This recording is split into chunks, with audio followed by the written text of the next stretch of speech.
guys, thank you so much for coming. We really appreciate you coming out here on a Saturday to see the New York screening of Safe Sets, Dying to Work in the Film Industry. And thank you so much to Dr. Paul, Sheila, and Becky for coming out. Thank you all so much.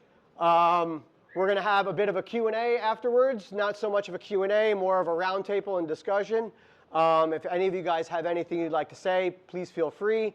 If anything you'd like to say you guys kind of feel is confidential and you don't want anybody to know, just say confidential, and we ask everybody to just put their cameras down and just let that person talk.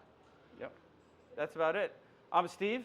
This is Paul. I'm Paul. We're your hosts for today. For those who don't know us, from the Film Fights with Friends podcast, and we're so glad to host this. And we got a really nice eclectic crowd, so we're hoping to have a great chat after this. And then we will continue it around the corner at Banks Tavern after we're done. And I think we don't need to say anything else. We can get right to the movie. That's it. What do you think? All right, cool. Thank you. Enjoy, guys.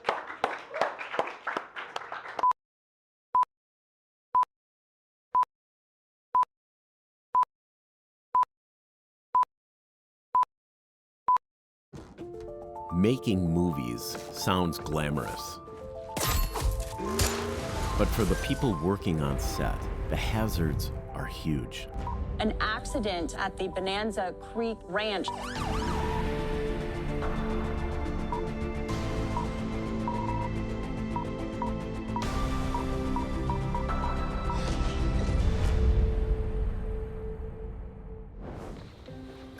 I was an ordinary doctor until one day I went to a film set to help a producer with an earache.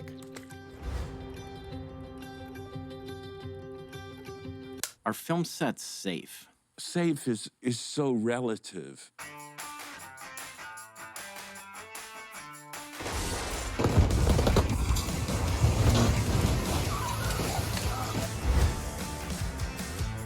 There was no week shorter than 78 hours, most for 85 to 90. It's stressful to begin with, and to add something like bigotry and sexism can break people. There isn't a single chemical on the face of the earth that hasn't ended up in a film. I've never really had any serious injuries. I've separated both shoulders, both collarbones, broken a couple of ribs. Are these things preventable? To find out, I started a study on safety in the film industry. The culture of drugs and alcohol was too much for him to resist. They were selling the oxy on the set. They should have pulled the firearm out of circulation, but we kept filming anyway. What if a train comes? How much time do we have to get off this railroad trestle?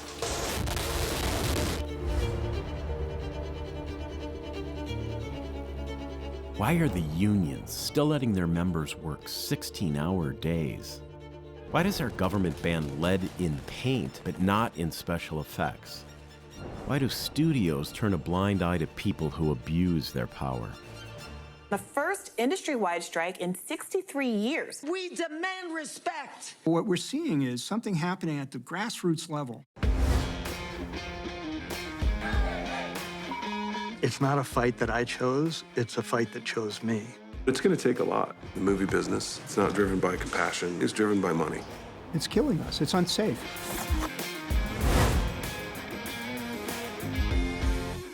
Once again, awesome movie. So, we're so glad to have Dr. Paul here, Becky Morrison, Sheila Scott here to talk with you guys.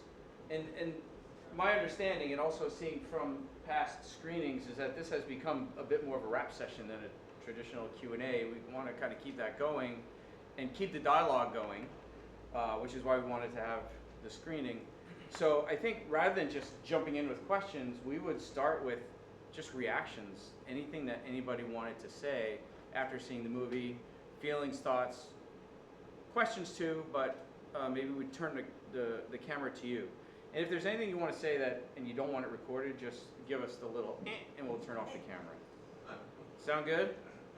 Cool. So let's, is there anybody who would want to say anything or have a reaction to the film? Just as someone who's not in the industry, it was very eye-opening and I think covered in different dimensions of what makes filmmaking dangerous and the people who are affected by it. What do you do? I'm a psychologist. Oh, psychologist. Yeah, so the mental health aspect also was, I was unaware of that. So just outstanding job all around, and really quite, educational and impactful. Yeah, I think in the room we have some members of the Stunt Safety Committee for SAG-AFTRA, we have stunt performers, we have other industry people, wardrobe people, we have medical professionals in the room. I know we have an EMT in the room, safety person in the room. We don't always get this kind of diverse mix in a room. I'm curious if there was anything in the movie that resonated with anybody. Part of the thing that resonated with me, of course, being a stunt person or whatever. Do you have a mic? You can use the mic. So. Yeah, there you go. Was the intimacy coordinator. One of my first early jobs, I was playing a creepy raper guy, and everyone, the director and even the actress that I was attacking were much more comfortable with what I was doing in the scene than I was, and they kept on asking for more this, more that, more whatever, and no one seemed to realize that I kind of needed a minute to be able to do more, because that part was so opposite of everything. So it was it's interesting to see how much more other actors were commenting that the intimacy coordinator was necessary, because it would have been nice to have someone that I could have been like, hey, I need a second to get to where they want me to be. I can't just go there. Like, I get it, I'm a guy and I'm kind of attacking a girl, but I'm not comfortable with it. So it would have been nice for someone to kind of notice that. That's great that you have that kind of insight. Our psychologist might be able to describe why he had the ability to have that kind of insight. I'm just kind of curious if people can raise their hand if they work in the film industry in some capacity, just to get a sense. A fair number. We started out a little timid, so I'm kind of hoping that somebody might share a story or an anecdote. It doesn't have to be your own, but if you have a story that you think would be of value, please feel free to share it. I mean, I've lived every one of these situations in some capacity as an executive assistant in the film industry, to actors, to producers. I've been asked to do kind of unspeakable things and witness and hold space for things I was incredibly uncomfortable with, just to keep the security of my job. Which is essentially why I've largely removed myself from the film industry at this point. Yeah, I couldn't keep up, and I don't think a lot of other people can either. My best friend was in a car accident like 3 weeks ago on a film set in Austin. She crashed the 80s car with 3 other people in the car. Everybody was safe. She fell asleep on the road. So, yeah, on the way to set with talent in the back. And I know everybody on a personal level in the film industry that has a version of these stories. Like, I've been asked to do an electrician's job and grab a stinger that was chewed through by mice, and somebody had to pull me off of the stinger because I couldn't let go of it on a Ryan Murphy set where it should have been top tier, safe, and you had a lot of talent to protect on set, and it's just, we're all working in silos and we're all lonely, and we don't really have anybody to turn to about these about these things. So, yeah. Thank you. I love the idea of putting things out there that are problems. I want to know what solutions are. gentleman over here mentioned working on a set where he was a rapist, and they thought that the ICs would make a big difference. I worked on a set similar, where I'm totally nude. The female talent had protection, and they kept asking. The IC on set asked her if she's okay, never asked me. You see, because they don't see men as being vulnerable. So is the problem really training better? I mean, solutions are more important. I'm also an armorer. I worked on a set where I was an armorer. I was also a talent on the set, right? And also was stunt coordinator on the set, which I'm not qualified to be stunt coordinator, but the person they hired quit because there wasn't enough money. So what are the answers to these questions? You know, I understand these problems, but what are the answers? Yeah, that's a great question. I see the film as sort of a catalyst for problem solving. You know, obviously we didn't tackle all the solutions. I think defining the problems to some degree still has to take place.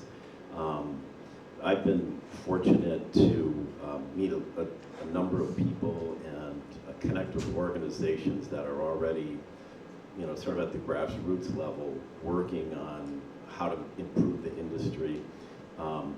One of those people is Becky Morrison, right next to me, and I'd like her to tell folks about what you do with your company. Okay. Hi, everybody. Yeah, I think that's a really great point that you're making, and it's like what the film is about, like Paul said. First, it's about, with any, and I really do consider this a justice movement, like for crew justice, for set safety. First, it is to like unearth all of the realities we've been living with.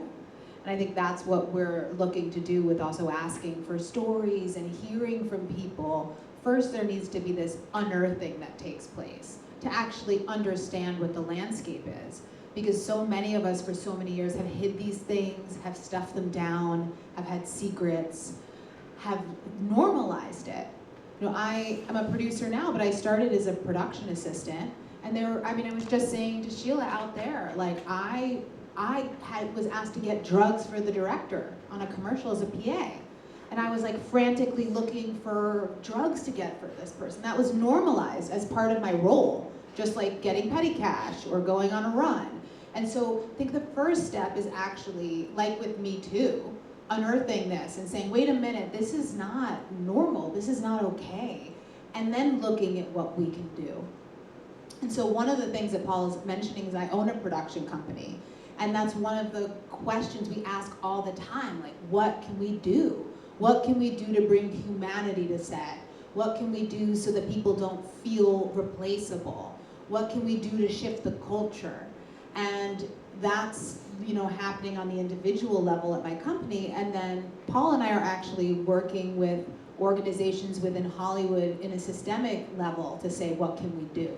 What can we do? How can we work with the studios and the unions and maybe not the government right now? But how can we create change so that this stuff isn't normal on set? I'll just follow up. Jay, just so people know, JR and I are on the New York Stunt Safety Committee together with Cheryl, who's in here also, and several others. And so the answer of what to do does always start with identifying the problem, right? That is the biggest problem for me, is people acknowledging that there is a problem. And as you know, on bureaucratic committees, sometimes even it's snail's pace on that level. But I think the lack of a safety culture in our industry is bred from the very beginning days of a filmmaker's career.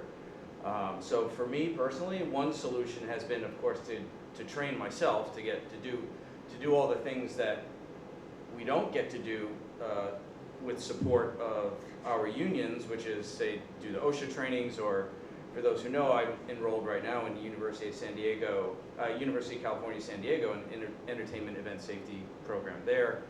And I pitched all the film schools that I work with here in the city that will hire me to stunt coordinate on student films, right? And it's always a battle.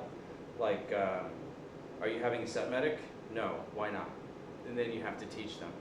And so I pitched intro to stunt department class to all the universities, and only one took me up on it. So the School of Visual Arts Masters of Directing program brings me in every year to do an intro to stunt department lecture, which is at least a start, right? But this is where you have to really, one of the places where you have to start addressing this is the very new filmmakers, because the culture is, get the shot looks great, we don't care how you got it. Something bad happens, we're gonna throw you under the bus. That's pretty much the culture, right? And our union was built to be a guild of unemployed people. Like, it was not built to get people work.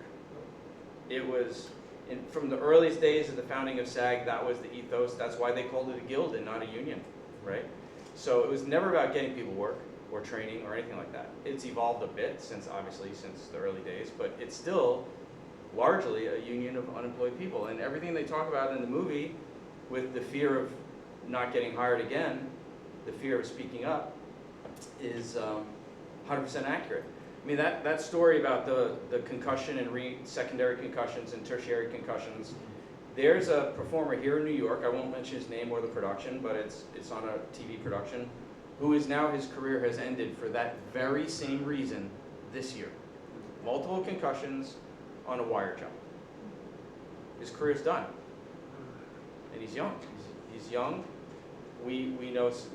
Paul and I know another performer who had multiple concussions on another big film that has been out of a job for a long time. He's homeless now, living out of his car. These are like real stories. And we've all seen little moments on set, tiny moments, where it could be horseplay with a prop gun. It could be not speaking up when we see something wrong, but I gotta stay in my lane. That's like the mentality, stay in your lane. When it comes to safety, there's no lane. Everybody needs to speak up. But it's gonna take lots and lots and lots of work, and I firmly believe, we talked about it before, outside of our industry, there has to be pressure from outside the industry to make the industry change. Just like there was for COVID, like there was for intimacy, things like that. I know another performer who was in a situation like you. He was nude in a scene, and he was doubling in a I forget what kind of scene it was, but he was nude and it was cold on set, and he had what happens when a man is cold. And the lead, the woman in front of him playing the prostitute in the scene, was teasing him because of that. And then they were saying, literally, the director was saying, that's not what we saw in casting. Like, it was literally that kind of stuff. Like, this goes on, and so it's a valid question, what can we do? But it starts with everybody being willing to say something. That's the first thing that we do. And get involved. Get involved.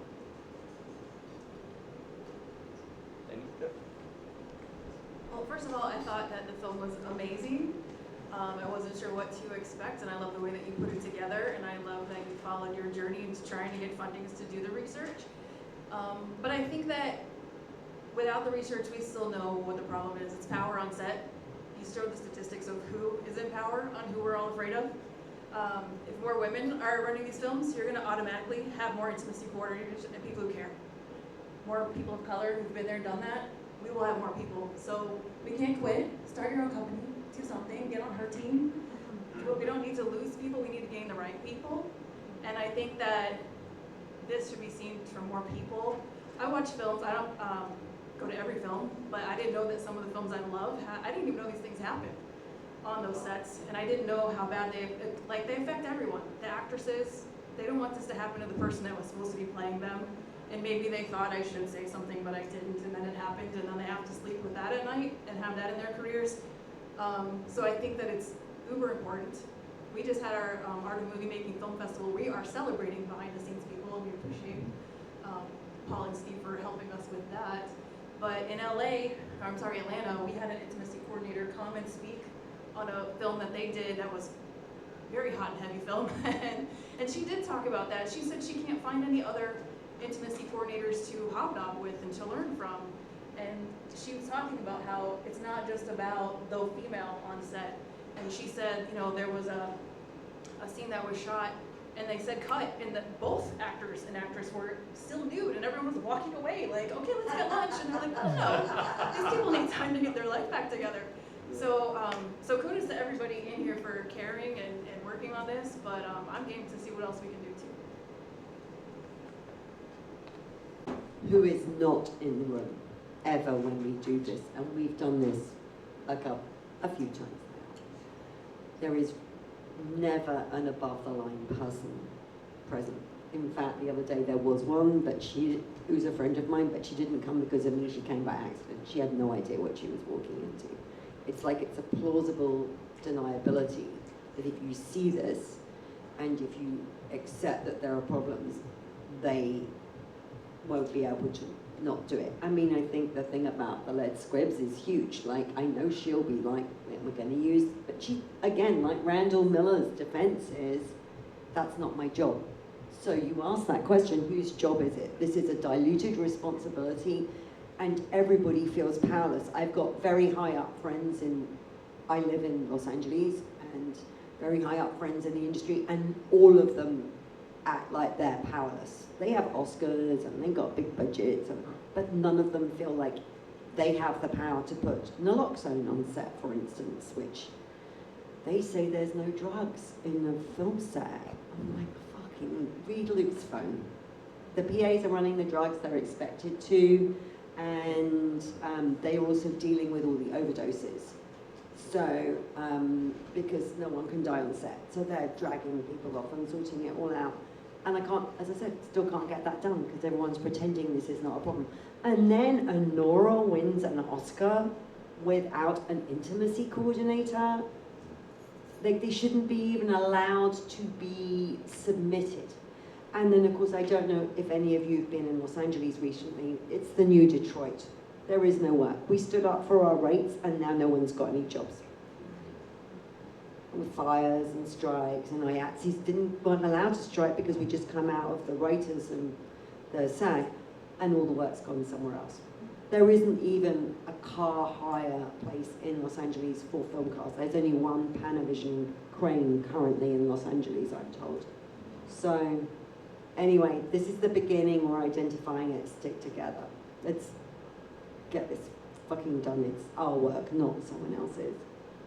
Kudos to the film. It's a great film, and for Steve and Paul putting this together. One thing that I just wanted to say was, as a safety manager, I deal with both film, TV production, as well as general safety and construction safety. This is kind of across the board.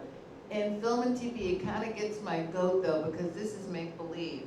If I walk outside of this cafe right now and get hit by a truck, all right, so be it, bad luck, whatever, that's what happens. But in film, TV, there should be controls, right? We should be able to monitor and do things, hopefully, the right way. So, you said it perfectly, too, getting everybody involved in this. I didn't know this was going on until I got brought into the industry via COVID and the pandemic. And then when I realized what was happening, I was like, how can this be? There is no qualified safety manager. There is no dedicated safety manager. The safety is being done by the first AD. I thought those were lies, but I found out they were not. Obviously, when rust happened, that entire situation, my phone started jumping off the hook. And then I realized how the industry, what was really actually happening. Thank you, guys. Follow up on what you both said, that, regarding people coming to these screenings, I mean, without outing anybody, the mailing list of invites for this was very long, and there were some much bigger names than us that it was like radio silence. People are not interested. And the other thing is, like, as a performer, when I first started working a little more behind the scenes on the committees and stuff, or I remember when the AMPTP started requiring, stunt coordinators to do all the OSHA trainings and whatnot if they're going to be on an AMPT production. So I raised my hand at one of the meetings and said, but can us performers do it? Like, we're the future coordinators, we should be doing this stuff now, right? And the answer was no, because that's who is going to pay for us to do the training? And it was a decision in collective bargaining between the studios and the union who was going to pay for the coordinators to do these trainings. So no, you guys can't do it. So I went out to find how to do it on my own, right? And it's what's really interesting is the live event space is much more dialed in on this stuff than the TV and film world. We can wonder why, but that's where I've had to go for most of my training is live events. And so when you're doing stuff for live events, 95% of anything that happens on a stage is the same as a set. So it's mostly overlap. And the Event Safety Alliance is a great organization for anybody who wants to do their OSHA 10 and OSHA 30. They do it specifically targeted to entertainment workers. They'll change the curriculum to meet what we need. Like, we make a joke, like we were joking before, like the first thing when you do your OSHA 10 is they're like, okay, never jump off a scaffold. I'm like, wait a minute, that's what I do I jump off of scaffolds every day. That's like my job as a stunt performer. Or don't go over 10 feet, don't climb up a ladder over 10 feet without secondary fall arrest. Wait a minute, I'm climbing up there so I can jump off of it. So it's like, when you're doing the safety trainings and you do OSHA, all that stuff is not specific to the entertainment industry, it's a general industry. So I would highly recommend anybody who wants to do those trainings, and they do an online training, it's $10 called the Event Safety Access Training. And you can just do it for $10, it's like an OSHA Lite, but I would, like, if I were coordinating a production, I would tell all my staff, just go do this. It's very basic stuff, it's tailored to what we do. But the truth is the reason I had to reach out to the live entertainment world is because we don't have it for our world. I have a question just for all of you guys up there. What was, aside from the fact that this stuff goes on, what was sort of the biggest, we'll start with Dr. Paul, what was the biggest shocker for you? Not in a specific incident shocker, but like cultural shocker. You as a non-entertainment person coming into the film space. Yeah, no, that's a good question. I guess, yeah, when I sort of fell into this whole new world of film and TV, one of the first things that struck me was the clear hierarchy, and sort of the PA is at the bottom of the hierarchy, almost like a feudal system. And when I would show up on set to see a producer or maybe an actor or whatever with a problem, they would pay for that, and as I was leaving, there would be a little stream of PAs and others on the totem pole that would be like, excuse me, can I talk to you about my broken finger, or whatever they had. And so sort of the lack of equity of the well-being of everybody kind of struck me as a strange observation. Those people are fully disposable. Right. And you saw the credits, all of those credits of all of those people who have died, who worked in the film industry. For most people, you just call another person on the call sheet. Like, they're just totally disposable. And even if it doesn't happen to you, like Sam witnessed someone being electrocuted, the ambulance came, the ambulance wasn't even out of earshot, and they're rolling.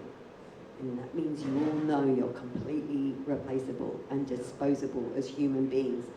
And as was said in the thing, that runs through the whole thing. Oh, we're very sad Luke's dead. 2 hours later, I'm rolling. Hashtag miss ya. Like, fuck off. So that means you all know you're replaceable. Brent Hirschman, like the rules that John would bring, when we were shooting, he had just come back from California getting that legislation through, it's coming through. There's no film industry in California anymore. And nobody knows who these people are. Morgan fell asleep on the way to work. That's the Brent Hirschman rule that we're supposed to. You get shamed if you take up the taxi or the hotel room at the end of the day. We all know you do. So we just need to out them, and all those people who won't come here, we're just gonna throw them under the bus. I think there's nothing else for it. And you guys carrying the naloxone on set, if they won't put it in on the wall as a standard thing, fuck them. Then you guys learn how to do it, and you save other people's children's son, because you don't need the trauma of watching someone die when you could have done something about it. We're doing a full training tomorrow at 10 o'clock if you want that. It's more of a stand-up routine than a training, but it hits all the legal markers, okay? So I don't know how to solve that. I think people like Becky, the youngsters coming through, George, Luke's brother, he's like, I don't need more money, I need sleep, when he was working on set. He, like Sam, has left the industry. But those boys are putting together their own production companies and are like, we're doing 8 hours, which means your PAs are still doing 12 hours. But I think they're the future. And I think it's like, oh God, go A24, I don't want 12 million, I just give me $1 million and you keep your beak out of it and we'll just do it this way. That's gonna be, sadly, the future. John Hamm mentions at the end of the film that the money is the final arbiter, and I think that is hard to argue with. One of the things that I would like to do with others is try to make the case that you can minimize the cost and the risk by slowing down, not rushing, planning ahead, and actually save money if people don't get hurt or injured. The studio will always, will always seem to find a way to make money the reason to push anything through in the way that they want to. Whether it be the safety issue, or then they'll be like, no, we need to get it before the end of this quarter.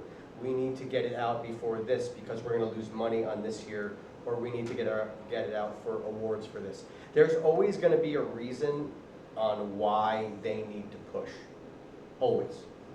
And majority of that, I think, comes from someone who is so disassociated from what actually goes on set, that they are literally just looking at a number and not people.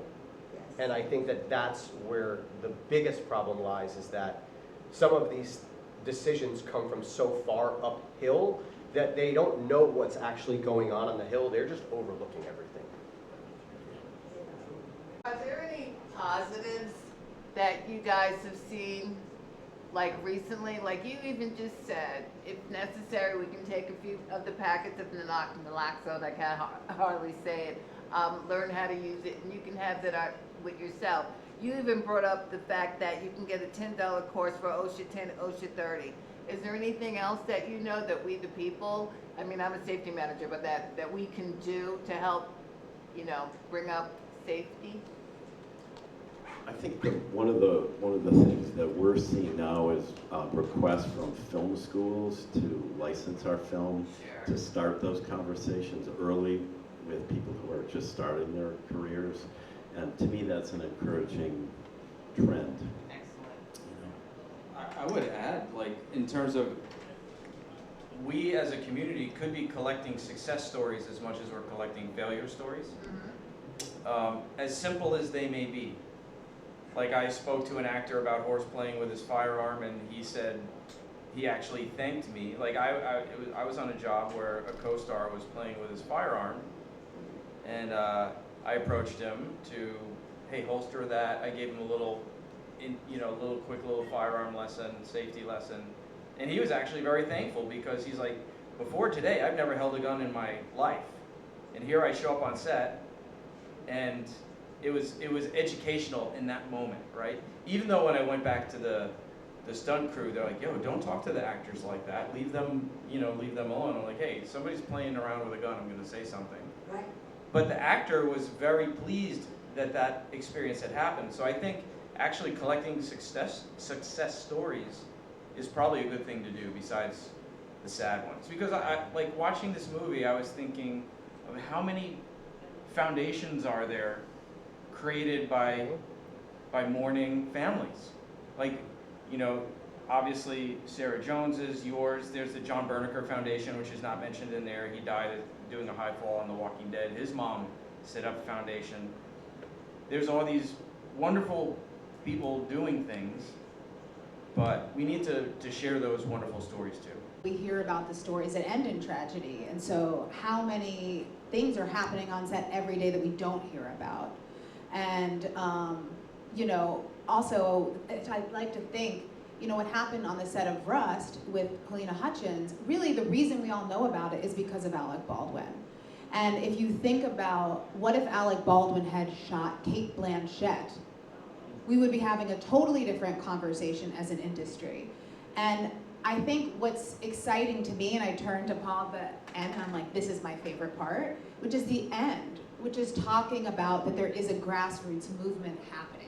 I'm personally so energized by that because it's true. And it's burgeoning. Something is being born that never existed before. And if you think about what happened with Me Too, we all knew that. We all knew what was happening. Like, I know someone that worked with Harvey Weinstein. She'd be like, yeah, he comes to meetings sometimes with no pants. And we were like, oh yeah, that makes sense. Like, we all knew what was happening. But suddenly, a match was lit, and then woof, time's up, Me Too, everything, like, it became part of the zeitgeist. And I really believe that's gonna happen with this. It's a matter of time before something happens that we can't ignore. Like, a light falls on Tom Hanks because the grip was exhausted. Like, something's gonna happen that's gonna set it all on fire, and then we're gonna be there saying, here's what we do. Here's what the movement is called. Here's how we create change. That's how change happens throughout history. And so I personally feel very encouraged by the fact that this film is like a bat signal in the sky for everyone around the world doing this work. And I've seen it, we've seen it, that like people are coming, that I've been doing this work for over a decade. I never knew anyone else who was doing this work. And now suddenly it's like meeting people in the UK, meeting people in LA, meeting people who are coming at it from the angle of mental health, who are coming at it from safety, who are coming at it from all these different angles. And I can tell you, as someone who's like centered in this conversation, there is a movement. There are so many people focused on this. So there are encouraging things happening. And I think we need to focus on the solutions. We need to focus on unearthing the problem. It's like all gonna coalesce, I know it. And we'll all be looking back at this screening like, oh, remember? That was in the before times, before something really changed. I think that's a perfect closing statement. Right? And then I once again want to thank all three of you guys for coming, for allowing us to show your movie, and just for all that you do. Take that back. No. I just want to jump off of what the closing statement was. Thank you so much for coming today. Thank you for making this film. I think it's very important to be able to arm the folks who do care with education, because what's literally killing us is our own ignorance. And so kind of to that end, what are things that we can do to raise this film up? I'm asking you to plug yourselves. Yeah, I mean, I think, that's a great question. I hope everybody here, at the very least, goes to our website, safesetsmovie.org, and joins our mailing list. We have a growing community of folks just from that simple little act.